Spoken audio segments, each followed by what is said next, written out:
Flake, Rose, and Spears, and we are Supremely Black, dropping content that matters. How y'all doing this week, fellas? Doing good, man. Can't complain. It's your big kinfolk, Jay Flake. Everything is moving good. Back out here getting these comedy shows up and going. So your boy's feeling great. Be able to get that release and get back up here, back on stage and do what I do. Spent the weekend, Saturday, got a chance to go down to Uncle Nearest Distillery, get some couple of those last 150 bottles they got with the old labels on them before they switch over. And got to meet and talk to his great granddaughter, Queen Victoria, and chopped it up with her. She signed a few bottles. I was hoping Fawn would have came down, but she didn't get a chance to come down, man. It was 30 degrees outside and folks was waiting in line for that black gold, for that black man recipe. You know what I mean? So, man, everything's been good, man. Everybody healthy, everybody well. Can't complain at all. The same on my end, man. It's just D Rose. Just really been chilling, just getting back to the basics, making everything happen. Not too much to report on this week, and just really just been spending a lot of me time, getting myself together, reading, stretching, meditating, just kind of getting back to the basics. So everything's been chill. It was a hell of a weekend for NFL football, though I will say this probably the best weekend I've seen of football in the playoffs and probably ever in my life, my short 30 years. But how's everything going on your end, Spirit?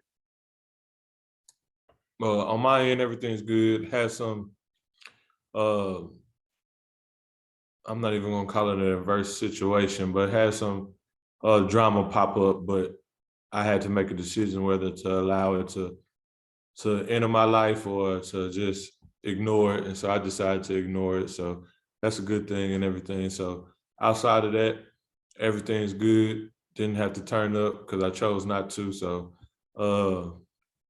all is well. As you stated, a hell of a weekend of football. I can't recall closely in present tense a weekend of NFL football that's been that good. I know there are some weekends prior and everything that throughout the years that's happened, but I can't recall it just off the top of my head. Every game was a clincher. And so down to the very end and to the wire. So it was just excellent to watch for football to be my first love and a passion and a love of mine. It was just great to see. So hopefully this weekend coming up, it'll be some more good games, and then the Super Bowl will be some more good game, another good game versus, sometimes you know how that Super Bowl be, it'd be a little dull as of late. So hopefully we'll get great games continuing throughout the rest of the playoffs. So we're just gonna jump, with that being said, we're gonna jump right into it, and we're gonna talk about the disparity of Black NFL head coaches throughout history and currently in the NFL. And we could also touch on GMs too as well if we want to dive into that aspect, with the league being almost 70% Black as far as the NFL goes. And I want to say with practice squad included, if my numbers are right, I want to say it's 85 total roster. I know that didn't change over the years, but it might be 85 total roster, 53 man active or whatever. So that's there's 32 teams. I'm not going to do that math in my head, but I want to say that's about 2,000 players in the NFL.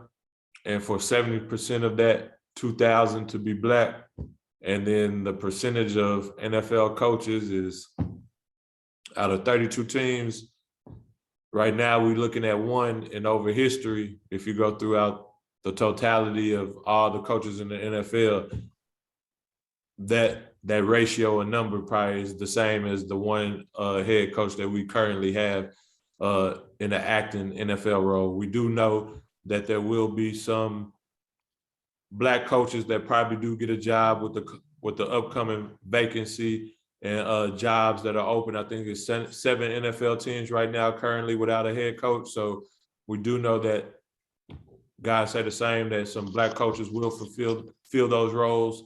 and get the opportunity to show their excellence, their greatness, and their knowledge of the game, and to help man become even better or achieve their ultimate goal in winning a Super Bowl. But as of right now, currently, as we state, there's only one. So how do y'all fellas feel about this? You could go in a current event state, so currently what we're dealing with, or you could address it as far as historical. How do you feel about the lack of black head NFL coaches? To go over the numbers that you was giving, if we're speaking on practice squad, including active roster, you're looking at about 2,700 players. If you're going on active roster, you're looking at about 1,700 players overall.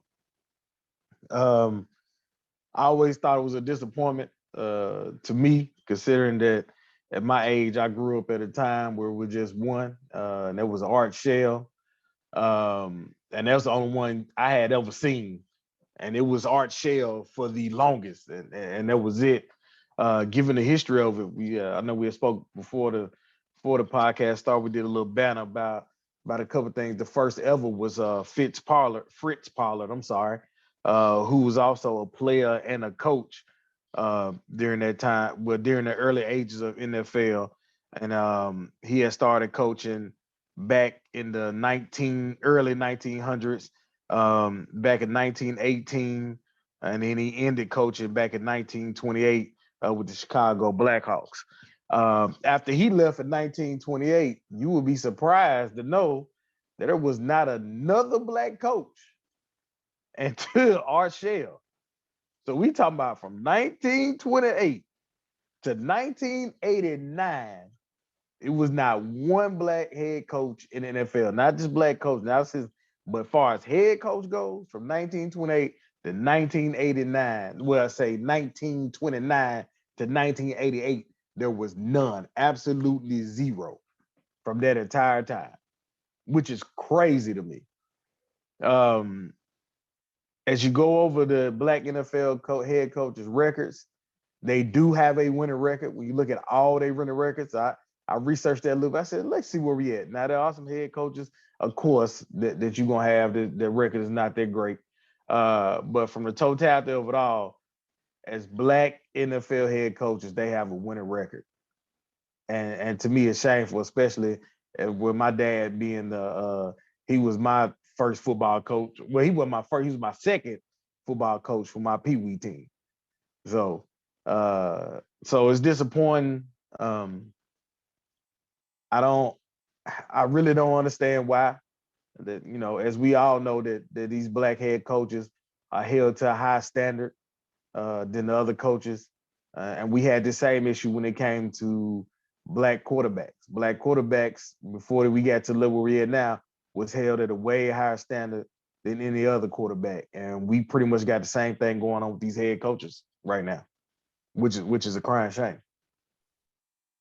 Yeah, that's my thoughts. I know I was just up late one night just looking, and that's might just put the topic out there. Maybe this was something that we could discuss. It's I didn't even realize that it was that bad. Really, I know they have the Rooney Rule in place, which is, I think, is honestly just a cool way of them having to employ a few people. But we all know this, pretty much a country club, just to be for real with you. But when you think about, like, even though currently it's down to one coach, which is Mike Tomlin, which it's even been ramblers. I doubt they would get rid of him because he's never had a losing season. But just the fact that he actually had a terrible season and everything played out as it did, there wouldn't be a black coach that we be talking about right now, because we know for a fact with that culture that's in Pittsburgh, him being replaced, you don't see anybody that's like Mike Tomlin that has a resume, black or white, no matter what their nationality is. So it's sad, man, to be for real with you. And I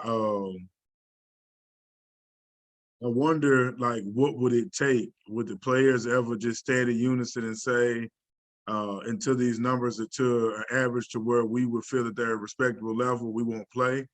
I wonder what direction would it truthfully go to if they do all side with each other. I think about, like, when it was a coach. It was at the forgot the college football team, but they wasn't even looking for him to be the replacement coach.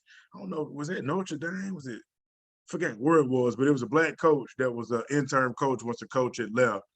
And the players had came in and stood together and said that they actually wanted him to be the replacement coach. And the university didn't even think of it, of putting him as a coach until the players that spoke out. And of course, there was the black players that wanted him to be the coach. But it's like, You is talking the about NFL? this season? I think it was like a year or so ago, year or two ago. If I it, forgot. yeah, I was gonna say because Notre Dame just hired a black coach. He was an interim coach Boom, him. after a coach had left, and all he coached a bowl game and then became the head Yep, coach. yeah. They That signed guy. him as a head coach like right after the bowl game was over with. No, it was Yeah. right before. It was right, Right before. before the bowl game. It was right before the Yeah. bowl. Okay.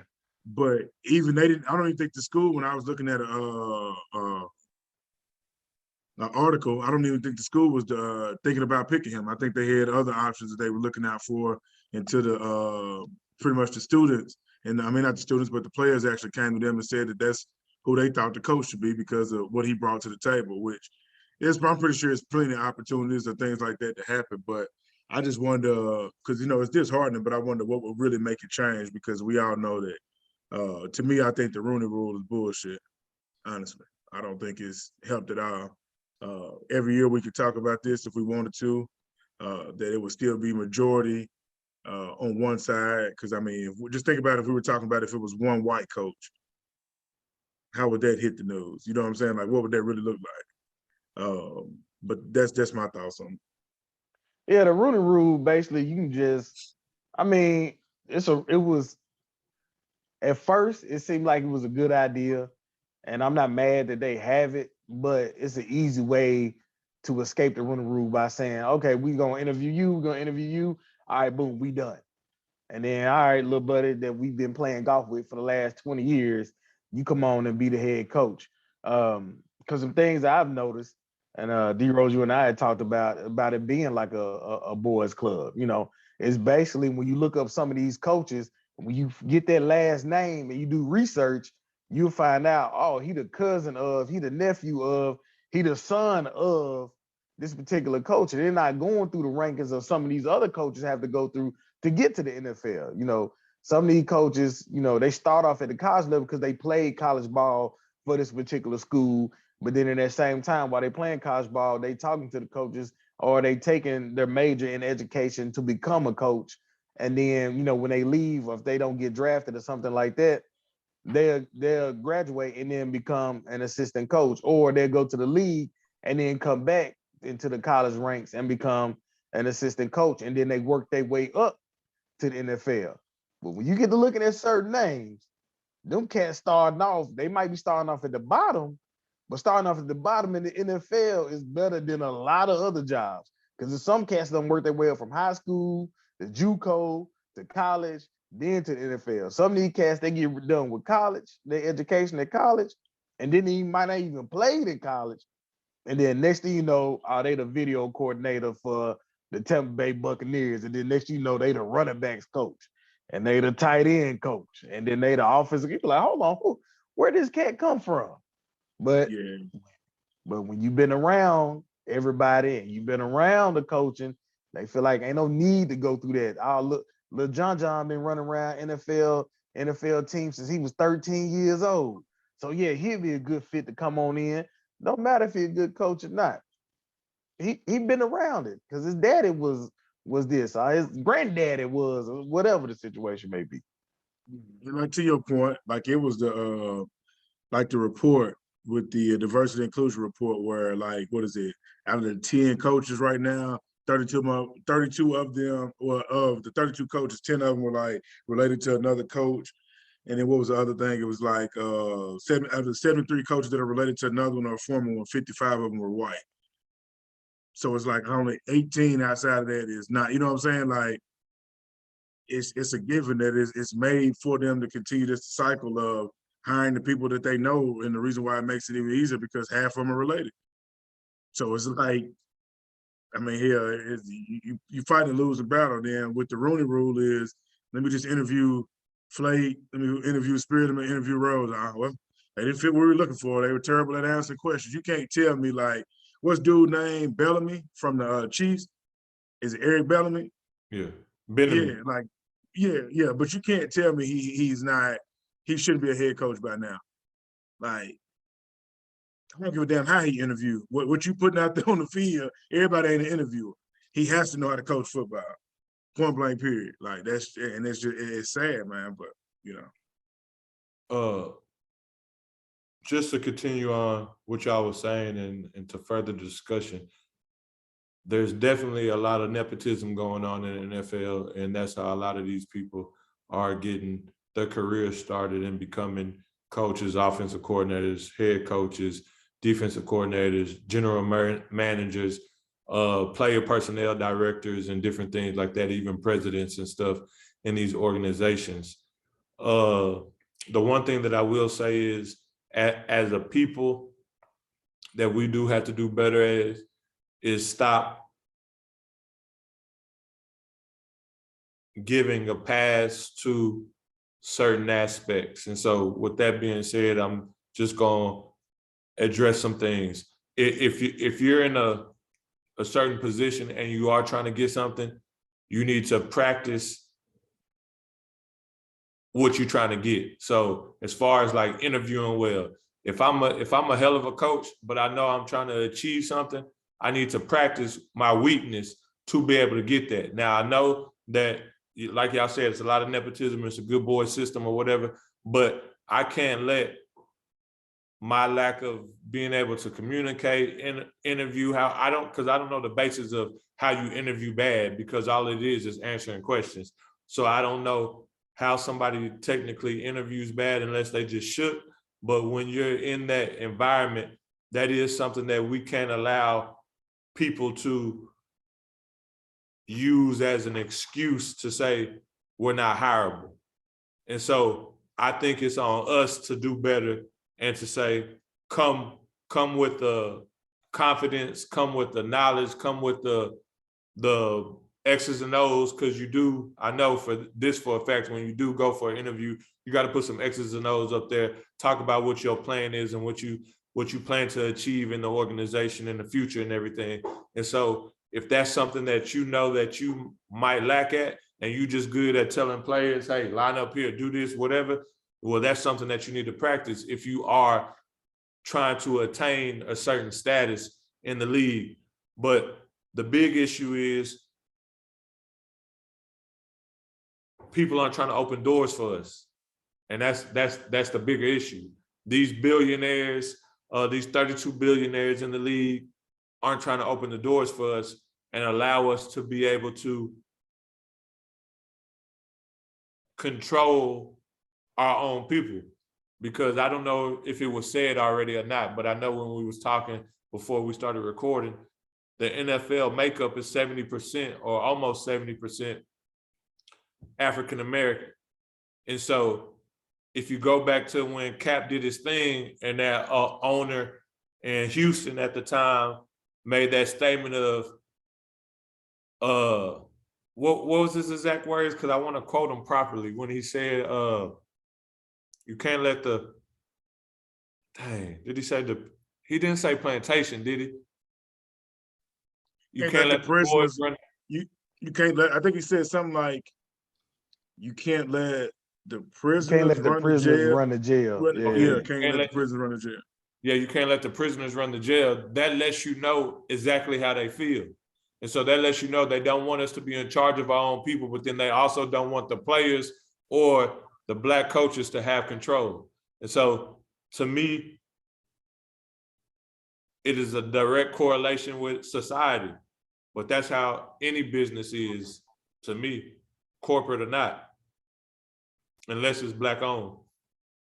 I have to challenge you on that, bro, because I'm hearing what you're saying, but I would have to say I need to get an understanding on if you're saying that they should come and interview better, but then your follow-up statement is that you feel like it's set up for them not to succeed.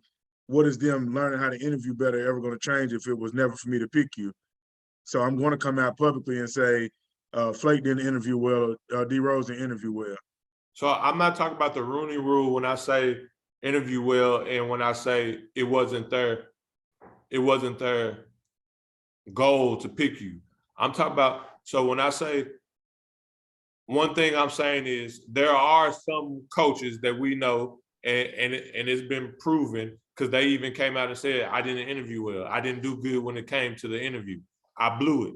But what I'm saying is when you're preparing yourself for a certain role, that can't be an excuse. That can't be something that you should be able to admit to and say, I wasn't prepared in this aspect of the role that it takes to be a head coach. So it goes back to your point when you talk about community and the victim role. We can't always be talking about the oppressor or what they're doing to us if we're not even in a position to take care of ourselves.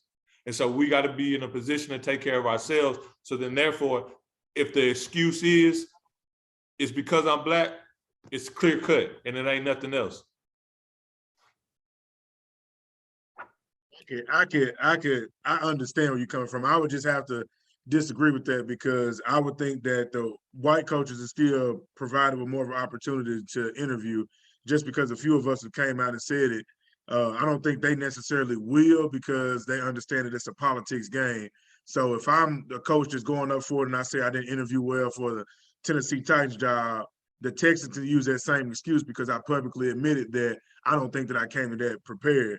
But I don't think that there's any difference between the white coaches that are probably not even interviewing well at all. They're just not coming out openly, publicly saying it, or nor will it be mentioned again because they're not going to be using that as like a collective data point. Like if you can't tell, like if John Gruden interviewed terrible when he was younger, they're not going to remember if he said that. But if I said that, I'm pretty sure like, well, you know, hey, when he was 20, he said that he didn't interview well for this one position. I just don't think, I get where you're going with it, but I would just have to disagree with that. I just don't think that just because they openly said that a few of them, that the white people aren't badly interviewing, that just, it's handpicked. It's like, we're going with him no matter what.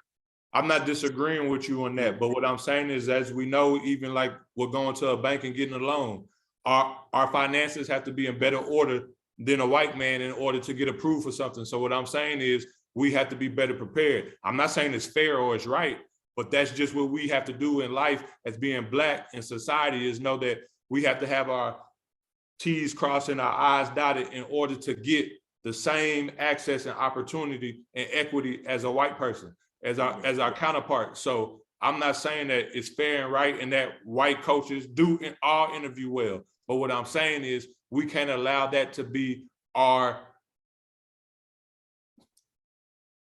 flaw or our reasoning for it. So I'm in total agreement with you, but we know as Black people, when we come to talk business or do stuff, we have to be a certain way to even be included in that conversation or to even be considered to hold this title or to get this loan or to whatever. And that's why I said it's a direct correlation with society. I got you. What were you saying, Flake? I wasn't saying nothing. Y'all got it covered. I was gonna say a lot of it has to do with and the interview is really not you blowing it. Is did you and the GM get along? When you go in there do them X's and the O's, are you speaking a language that this GM may want you to speak on offensive terms? Or when you might be one of them head coaches come in and say, I want to pick the first 2 picks of the draft, or I want to be responsible for picking the last 2 picks of the draft, or I want to be responsible for doing trades. And the GM is not the type of person want to hand over that type of power. That could be a reason why you blew it. I just wish we can get to the point of like the NBA, man. The NBA do a good job of this. NBA bring in some coaches. I ain't gonna say they perfect. Now there's some coaches out there. You be like, man, what? And we know it's 1 or 2 coaches done got blackballed after they done did some things. And there's been some NBA coaches that was given an outstanding team to win a championship for. And we seen the NFL do that too. They did my boy Gruden wrong, Tony Dungy wrong. They did Dungy wrong. He built up that whole Tampa team, gave to Gruden. Next year they win a Super Bowl. He get all the credit. Hold on. The coach, this is the same team that played last year. They got the, you know what I'm saying? They pretty much made it far in the playoffs and pretty much glued it all together. But, you know, it is what it is. But, Jim Harbaugh was blessed as well. Yeah, Jim Harbaugh was blessed with a squad. Steve Kerr. Yeah, we're just going to go straight with it. Yeah. All of them get blessed. And they love the shit on the, Go ahead. But to your point, what you just said, like that's what brought in the Rooney Rule when Tony Dungy was fired from the Tampa Bay Buccaneers after having a winning season, and then Dennis Green was fired from the Minnesota Vikings after having his first losing season in 10 years. That's what made them go before they, I would want to say they even went to Supreme Court and stuff and considered bringing in the Rooney Rule to make changes happen in the NFL after that, travesty in Tampa.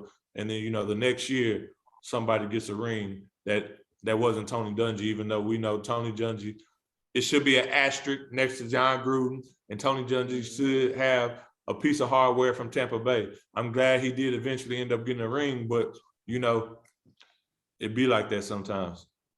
And we all know Minnesota Vikings wasn't hitting on nothing until Dennis Green got there. They wasn't hitting on about nothing until Dennis Green got there. So and then he on nothing after he left. Nah, ain't hit on nothing after he left either.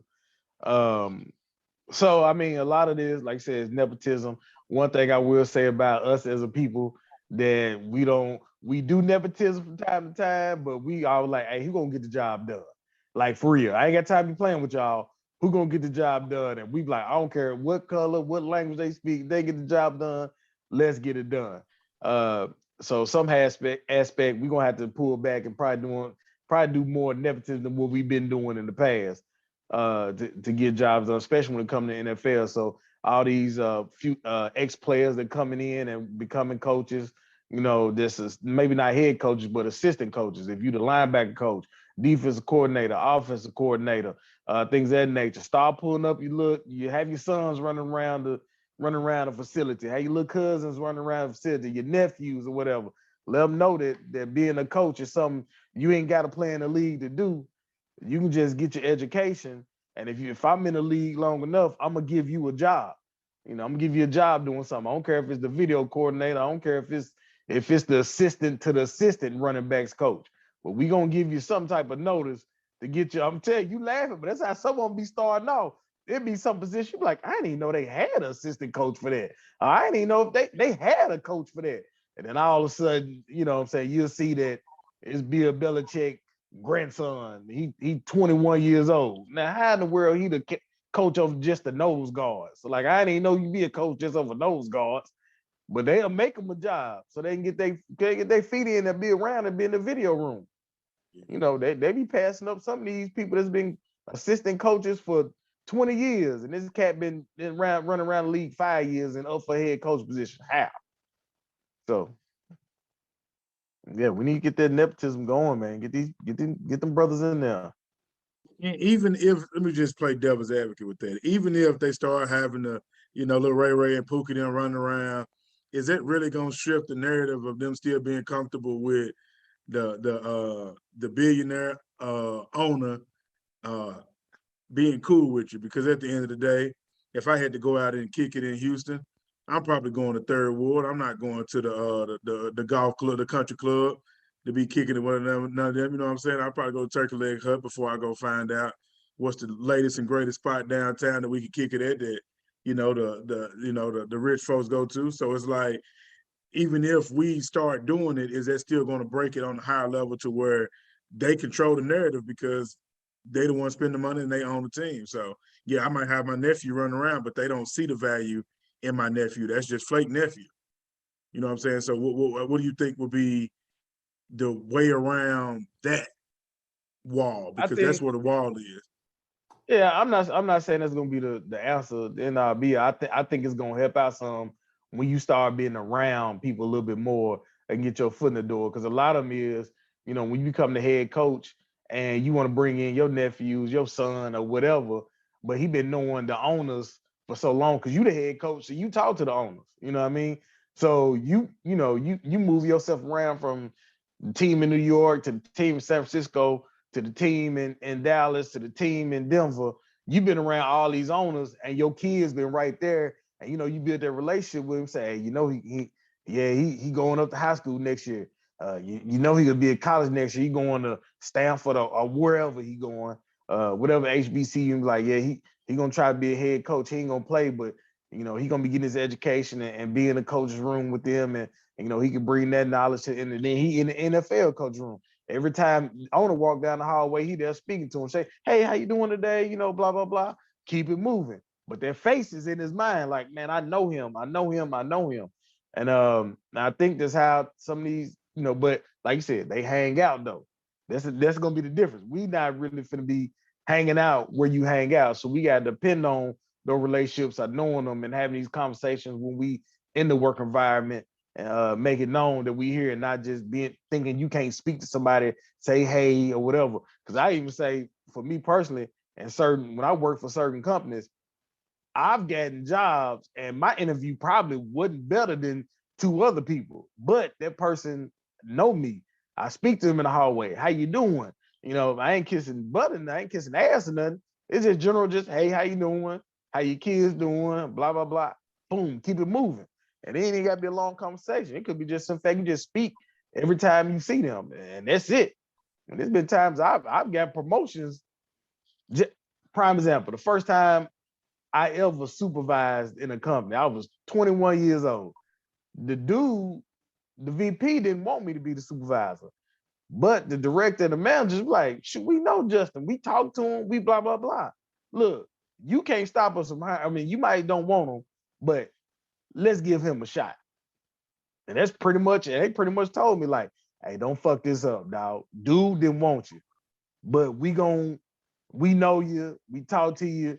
We see your face. We gonna give you a shot." It worked. Because like even with me, when I started at the company, very similar to yours, I got it based off of talking to the director. He was like, "Is that the guy that calls me brother man every morning when he getting his coffee?" I ain't thinking nothing of it, but it's a white dude that I'm saying it to. So he thought it was funny that I consistently called him brother man. You know what I'm saying? So he was like, "Hey, he got to be cool with me because I don't know too many people just walk around calling their director brother man." So I didn't think nothing of it. And I wasn't the best interviewer just coming from the hood. Like that wasn't my expertise, just being able to talk Yeah, like we that. know. Yeah. So it was like, yeah, I mean, that happens, but at the same time, like going out of your way to make that happen will make somebody feel like I'm either doing too much or I'm kissing ass. So it's like some got to be fixed with that wall. What was you saying? No, Spirit, my fault. I was just saying, my 3 ideas are the 3 things that need to happen in order to for that to change. And to answer your question is, 1, these old heads got to die out, and I don't mean it in a bad sense. It's just Jerry Jones. a lot of these owners are old, up there in age, billionaires sitting on that old money and everything. So it got to be an influx of new blood. So when you're 80, 70, 60 plus on up there, and you got this mindset from just growing up or whatever, and it might even be subconscious or not even blatant, the way that you carry out some of your stereotypes and discrimination and all this other stuff, or your lack of inclusion in certain aspects of being an owner of a team.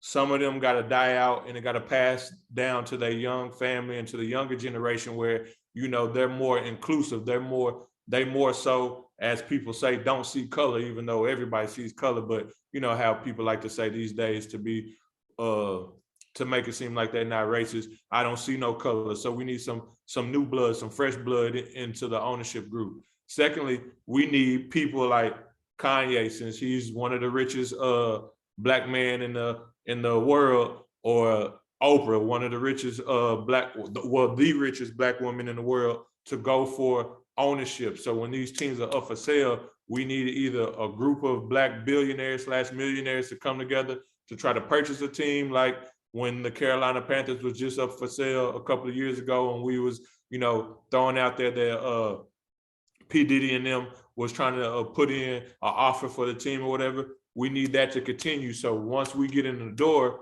we can be more inclusive. We can have more things to say. We actually have a team that we own, so we can curate our team and create and cultivate that environment that we need. And then the last thing that I would say is that we need more people of color to also go for these jobs that aren't coaching.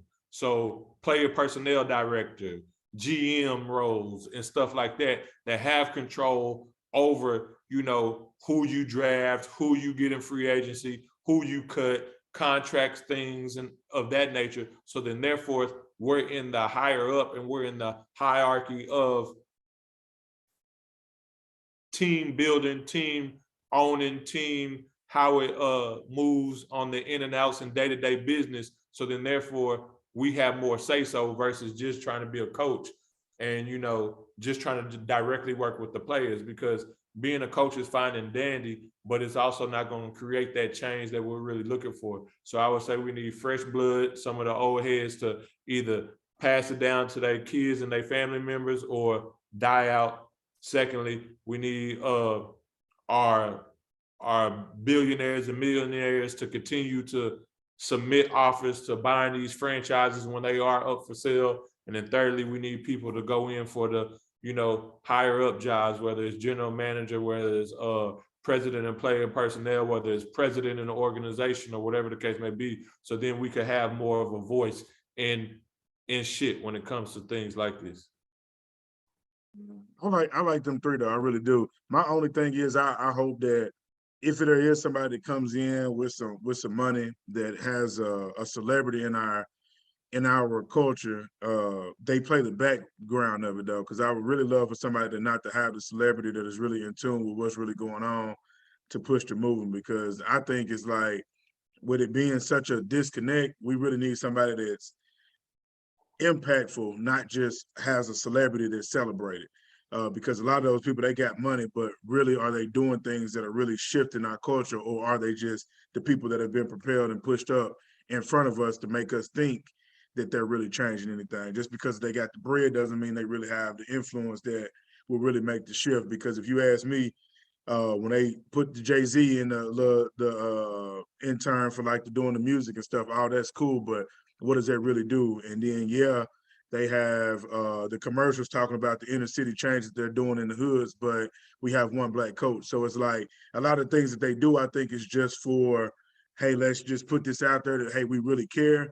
But if you really care, we wouldn't necessarily be having to have this conversation, because you would be understanding that there shouldn't be this prejudice in regards to putting black people in those positions. And even like in the Miami situation when old boy Flores got fired, he was fired by a black GM because they couldn't get along, because he wanted more power in regards to what the next moves was. And the first thing that caused the rift was he didn't want Tua, he wanted Justin Herbert. So how y'all get in, you know what I'm saying? Like that type of stuff is like, you feel me? Like, how you gonna be a brother taking the owner's orders, but then now you want to come down and say, I can't give you this power? Well, you jacked it by not letting him draft Tua. I mean, not letting him draft Herbert, but then he had to take Tua because of y'all influence. And then now that he wants more power, that he has a team doing whatever, and they was on a hot streak, y'all get into it, and then he is fired. It's like, then you got brothers in position, and all your skin folk ain't your kin folk. So it's like so many different variances. It's like, come on, bro. Anybody with common sense would have looked at it and seen that, okay, if he would have wanted that person, y'all didn't want to go with it. Of course, I'm gonna want some power. I don't feel like y'all making the right decisions, but all the blame is gonna be put on me because I'm the coach. You feel me? So it's like, it's a lot going on. Now, I feel you with that, but I think, and I agree with you, but I think what really got Flores fired, his lack of willing to commit to Deshaun Watson. Because he didn't want to go on that trade for Deshaun Watson, I think that's really what got him out the window. No, he wanted him. I think he's gonna be the Texans. I think he's gonna be the coach down in the Texans. No, Brian, Flores didn't want him. The owner and the GM wanted Deshaun. Flores didn't want him. I don't think he openly came out and said that. I think he did that for like political purposes, or who he going with his quarterback. I don't think the GM didn't want him because of the attention around him. You can't, because my thing is, if he wanted Herbert, there's no way he wouldn't want Watson. And I know he didn't want Tua. And all that's coming out. The owner, I read an article where the owner and the GM pushed for Deshaun Watson, but Flores said he didn't want it. And because Flores and the GM, when they both signed their contracts, they had like 50-50 or 51-49 autonomy over, decision making with player personnel, that it came to a stalemate. And then check that out. The only saving grace was not knowing if Deshaun would be able to play or not. So that's what made them side more so with Flores, but I think that's what got him I out of gotta there. check that out because my thing is, I would think he would probably just be in on some petty shit because you didn't take Herbert. So I'm gonna go on and make it hard for y'all since y'all want Deshaun. I don't want Deshaun then, which would make sense. But I'm gonna yeah, tell you that I whole, had that to whole look at that order. situation would have been sticky, really, with that one, considering that you got Tua that's a young quarterback, and you don't want it already getting, because if you're not able to pull the trigger on Watson, or something would have happened with Watson where he couldn't play, then you got your young quarterback side eyeing you, like, man, I'm trying to get out here on the first train smoking. But Nah, I think Flores. Now Tua was gone Tua would anyway. have been Yeah, traded. Tua would have been gone already. Yeah. I'm just Yeah. saying, but just think if you wasn't able to pull the trigger though. Just think if something happened and that trade didn't go, and you got it ain't like you're a veteran. He's a That's the young business. quarterback. That's the business, But man. yeah, That's the I understand that, but you business. got a quarterback in his second Tua year. getting paid millions. He better tough it up and say, okay, they didn't want me. Let me That's prove them why they want me. Let me Yeah. prove them why they should keep me. That's why I said I think the owner could come out and say, "Hey, I was interested in Deshaun Watson if he was on the market." I don't think the head coach gonna come out and say, "Get his ass up out here," if it ain't gonna you happen. gotta look him in his You eye feel me? in Like, practice. yeah, because it's either him or Jacoby Brissett. So it's like, damn, coach, why you don't love me, man? You know what I'm saying? Why you don't love me, man? You know what I'm saying? Why you love me, man? You feel me? The Then he's hell like, with him. yeah, the hell with him. You feel me? So I it's got like, on to Alabama without him. Won the Heisman without him. Won a Right. national championship without him. Yeah. Why you don't love me, man? Yeah. So it's like, I don't know, man. It's a lot, but hopefully, I really do hope that it could just switch, or like them same millionaires and billionaires you was talking about. I mean, go back. We had our own league before, so could be that time if you don't agree with it. Because these young cats, like I think this is the last little generation of people that's kind of like, this is what it is. This younger generation of athletes, if that's who they want to play with, they're going to go with the field if they're comfortable with.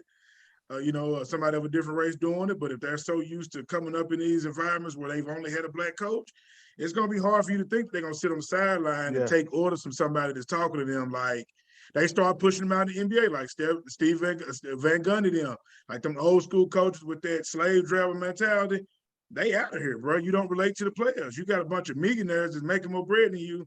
You can't just keep telling me and yelling at me and telling me what I need to be doing. And they say this generation a little different or soft, however they want to look at it, but I just think, they may value respect a little different. It ain't how it is. Like, bro, you got to talk to me with some respect in a different way. So, and they used to getting everything too. These athletes is, 17, 18 years old, they millionaires already. So something's going to have to change because just getting orders from a white man and you from the inner city, that shit ain't going to fly too long, especially if you start going to HBCUs. It's like, I'm sorry, like, not to be pushing racism or ignorance. You start seeing the change in NFL. I think the change gonna come just like with the black quarterback in the NFL nowadays. Sure. I think that change is gonna come because you start to see it at a smaller level. When you see it at a small level, it begins to go up. As you look at youth football today, like you said, D-Rose, most of these kids, and where they first head coach is a black coach. When you talking about youth football, you got more black middle school and high school football coaches. So I see these coaches rotating all the way around. I be seeing coaches that was with this high school. I seen a coach not too long ago was with, a regular metro school. Now he under the coaching tools of a private school, So he not the head coach, but he's somewhere where I was like, I know you end up over there. So they starting to get coaches that can relate to these kids. You starting to see more college black head coaches as well. You seeing even some black head coaches that was in the NFL drop down to college. You know what I mean? So you starting to see this. So they going when they get to the NFL, it's like, man, look, you got some of these players, all they ever had, high school, college, junior pro, whatever they play. It's like all I ever had was a black head coach. Just my first white head coach, and I don't relate to him. I don't know what he's talking about. They start talking to the black offensive coordinator, black city, like, hey, what's going on? How I make? Because me and him ain't gelling. I don't know what he talking about. You know what I mean? So I think you already seeing the coaches become younger is what they used to be. It used to be you wouldn't find no head coach in the NFL under 40 years old. It's beginning to happen now, beginning to take place. So I think we will see a change. I think Flores will get hired again probably next season. We got a few that's up. for jobs, and I'm hoping we can get them. We got Raheem Morris, who is back up. We got Ty Bowles, who was a former head coach. He back up, and we got Brian Leftwich, which would be his first time going up for head coach. So those three coaches for sure got interviews like as soon as the season is over. They got interviews for head coaching jobs. And I think the jobs they have been doing as assistant coaches, and we already know Ty Bowles can lead the team. And I think they deserve to be head coaches. Regardless of whoever else you got out there, these cats been doing their thing as assistant coaches now. What help out with head coaches well is when your GM, like we just spoke about Flores, when the head coach and the GM is on the same page and y'all gelling together, you can create a great team. And when you in there fighting over power with this, that, and other, that's the type of issues that you're gonna run into. Regardless of what color your coach is, to be honest. But I think we are gonna start to see the change, just like we started to see the change of the black quarterback in the NFL as well. I can rock with that. You is old boy from Kansas City, what would you say, Bellamy? What was his name? Bieniemy. Benemy? Okay. Is he gonna be trying to get a head coaching job, or he just chilling with Kansas City? I mean, I believe people are requesting for interviews, but again, after that it's all on the decision makers. So, but I know that there's a lot of people who are up for head coaching positions that are black and prominent. So we'll just see Byron Leftwich. Some coaches still coaching right now. Raheem Morris, Ty Bowles. It's gonna be some people fall like that Bruce Arians tree as well, because he got all under him. Everybody black. Is it? Yeah, that's what I Brian realized that, Leftwich is man. on that coaching tree. Yeah, so is Ty Bowles. Yeah, so is Ty Bowles. You gonna see some more come up out of there because everybody under him black. Yeah, I noticed that he had I think we talked about that in one of our early episodes, but yeah, we did. He wasn't. He know what he's doing with that. He know exactly what he's doing because he has a hard nosed style, and he knew for a fact for that bounce off and that relatability, he had to put somebody in their face that they would be able to receive that from, because that shit ain't gonna fly with everybody. No, it ain't gonna happen. It just ain't gonna happen. I don't care how many Kango hats he exactly. rocking. Yeah. Give a damn. Give a damn about you being like old boy on I don't give a damn about none of that. But yeah, yeah, that's gonna be.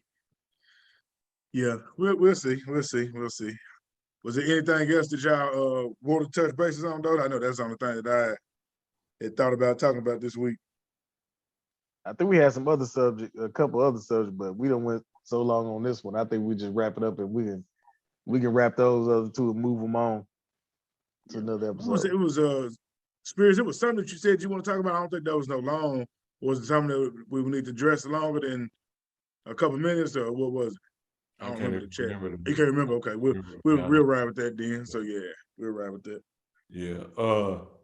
I do want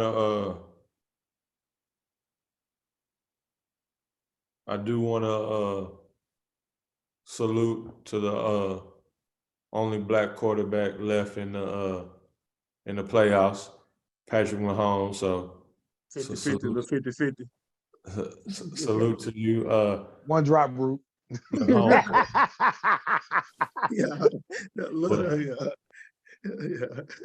But yeah, so I do want to do that. And then also there's just we tend to stick to the quarterbacks and everything, but there's some great brothers playing in all aspects of the game and every position and everything. Aaron Donald, Von Miller, to name a few, Jalen Ramsey, and that's all just on one team, So salute to all of y'all, and I'm looking forward to an exciting weekend of football, but let's get to this Black Business Minute. So for our Black Business Minute this week, we got Kids for Culture. So you can find them at kidsforculture.com, spelled just how it sounds. Kids, KIDS, FOR, for culture, CULTUR, and .com. And Kids for Culture was created by Kristen and Lamia, an educator and a mommy. Our goal as sisters is to help parents and educators teach children about diversity, self-love, and self-awareness. Our products are created to help children feel good about themselves, their families, and their communities, while also exposing children to differences, unfamiliar things, and experiences beyond their immediate lives. We believe teaching diversity increases cultural competence, which in turns allows children to be empathetic to the experiences of others. How does diversity affect a child's development? Research suggests adults who engage children in culturally responsive educational experiences helps build young children's self-confidence and skills, increases children's awareness, appreciation, and inclusion of diverse beliefs and cultures, maximizes children's academic achievement and educational success. So Kids for Culture is our Black Business Minute, and they're all about diversity and inclusion and creating that educational system to teach our children how to love themselves, but also love one another. So salute to these queens for creating Kids for Culture. Shout out to Kids for Culture. Shout out to them. Our Supreme Black Person of the Week, we're going to stick with football. It's going to be Fritz Pollard Jr., Frederick Douglass Pollard, aka Fritz. He was an American football player. He was the first African-American head coach in the National Football League. Pollard and Bobby Marshall were the first two African-American players in NFL in 1920. Pollard, he was a quarterback, running back, and halfback. He died in 1986 in Silver Spring, Maryland. Small man for back then playing, well, small man to today's NFL standards. He was 5'9", 165 pounds. As a player, he played, none of these teams still exist. The Akron Pros, the Union Club of Phoenixville, Milwaukee Badgers, Gilberton, I don't know, candidates, Hammond Pros, Providence Steamrollers, the Akron Indians. As a coach, he coached for Lincoln, which is a team out of Pennsylvania, the Akron Pros, the Hammond Pros, and the Chicago Blackhawks as well. He was an All-American for himself. In 1989, Brown University conferred him as an honorary doctor of law degree. Pollard is also a Hall of Famer as well. Pollard was inducted into the Rose Bowl Hall of Fame in 2015. He was inducted into the Pro Football Hall of Fame in 2005. I didn't know this. He also appears in Madden 09 and Madden 10 as a free agent. I did not know they added him to the game. But yeah, he was on the game back in 09 and 2010, which is crazy. He also won a bronze medal in 110-meter hurdles in the 1936 Summer Olympics in Berlin. So big shout out to Fritz. Oh, his first head coaching record, he was 5-0 for the season. Wasn't a lot of games played back then. But his first year, he was 5-0 and tied for first place.